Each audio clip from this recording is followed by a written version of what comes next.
মরেও গেছে, এটার কথাই বলতেছিলাম ভাই, অনেক আর দুইজন মরে গেছে।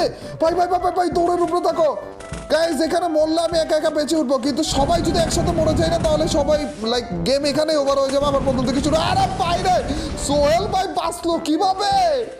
ও ভাই মরে গেছিল, ওরে রে রে রবিন্দা পুন্ডাও মরে গেছে ভাই, বেঁচে গেছি রে, বেঁচে গেছি, শুধুমাত্র সোহেল ভাই একা লাইভ ছিল।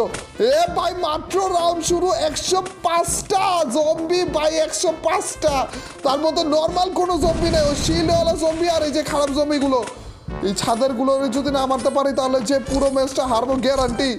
ভাই ভাই ভাই ভাই চারজন এক টাইমে যদি মরে যায় না তাহলে যে শেষ, আবার নতুন করে শুরু হবে। আর কতক্ষণ খেলার পরে এই পর্যন্ত আসতে পারছি?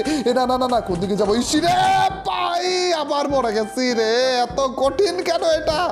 এটার কথাই বলতেছিলাম ভাই। সোহেল ভাই সরি আন্তু ভাই দৌড়ের উপরে উৎসাহ, আন্তু ভাই রবীন্দ্র পুন্ডা রয়েছে, আর রবিনও